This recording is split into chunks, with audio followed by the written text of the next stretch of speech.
Psst, check this out. Hey there, Backchannel friends. Welcome to another episode. In today's episode, I want to talk about the idea of closing dates. I want to explain what they are and have an open discussion around why they work. And I think that understanding of why they work might help you get a better sense for strategies to use as you're trying to get to a close with any of the fundraisers that you're working. Okay, so what's a closing date? A closing date is a date that fundraisers set as the date that funds will come in, that the actual raise is going to complete. Now, a lot of people that come from outside of the industry and are just getting into this may think that closing dates have some sort of legal implication. As far as I know, they don't really have any legal implication. They are an arbitrarily set date. Now, closing dates aren't arbitrary in the sense that they're not important. They are just arbitrary in the sense that there is no real teeth associated with that date or a miss of that date, at least not from a legal sense. From an investor's standpoint, especially in the closing of an investment in a company, understanding when the closing date is, as in what is the date that the founder is going to organize all the funds to come in, is important because you don't want to be one of those investors that funded assuming that a founder was going to be able to close all the funds around you at some point later on and come to realize that you were closing, you were sending in your money, but they weren't closing any other dollars around you. And so your small check ends up being naked, not surrounded by other funds, not helping support the progress of the company. So what investors like to do is make sure, okay, what's your closing date? How many people are closing around me? How much are you closing? That's what you're saying you're going to do. That's your word. Okay, I will come in alongside the other investors. So that's important to the investors that are coming into the actual fundraise. Now, on the other side, what happens if they don't make that close date? Well, if it actually is a competitive process and there really is a oversubscription, there are more people that want into the deal than there actually is room. And what is room even? Because you could always expand the round size.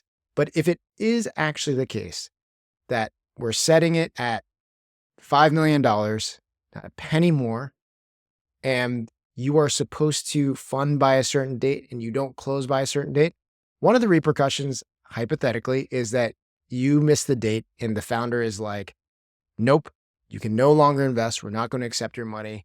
We had a deadline. You missed it. The other one, which is more likely, is that you just broke a social contract. You broke this understanding that we would do this deal at this time. You said you would do it that way. And shame on me. We get a slap on the wrist. We get reprimanded, not even explicitly, but people feel bad about not following the rules.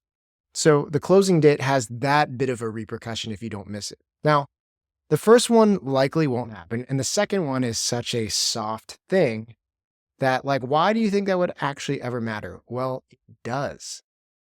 People want to follow the rules. People want to be liked.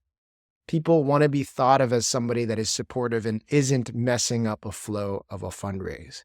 And because of all those reasons, closing dates are extremely important for both sides and an extremely effective tool in the fundraiser's toolkit to getting around done and to getting people to actually decide and make a move and actually commit to a deal.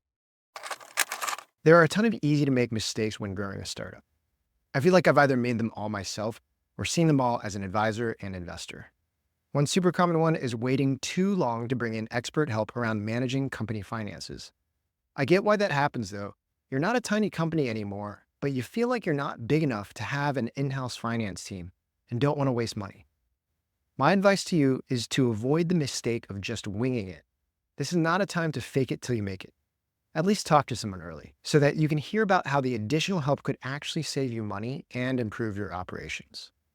If you're looking for recommendations on who to talk to, check out Propeller Industries. They've worked with hundreds of venture to growth stage startups, so have a ton of deep knowledge to help you avoid major bumps and set your company up for success, whether it's talking to investors or planning for future growth. Set up a free call by going to fundedpod.com/propeller. That's PROPELLER, and tell them we sent you.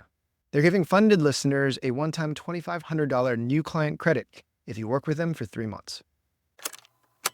The funny thing is, when we think about closing dates, I talked a little bit to my friends in the fundraising world, as in GPs, the leaders of venture capital firms that have to go raise capital, and their counterparts, the institutional LPs and the fund of funds that invest in them. And we talked a lot about this idea of what it means for those GPs, those VCs, to set closing dates for their fundraisers.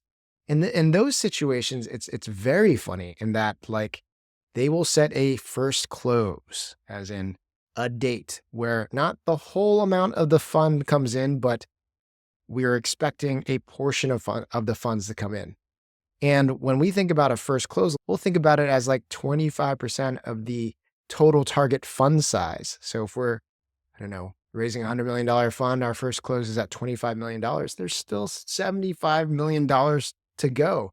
So what is the incentive for an LP, an institutional investor, to come into that first close?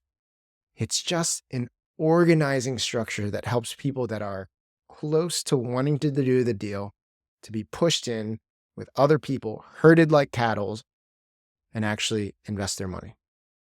So if you think about this as a psychological tool, what does that mean for you as a founder or a fund manager that's going out to raise?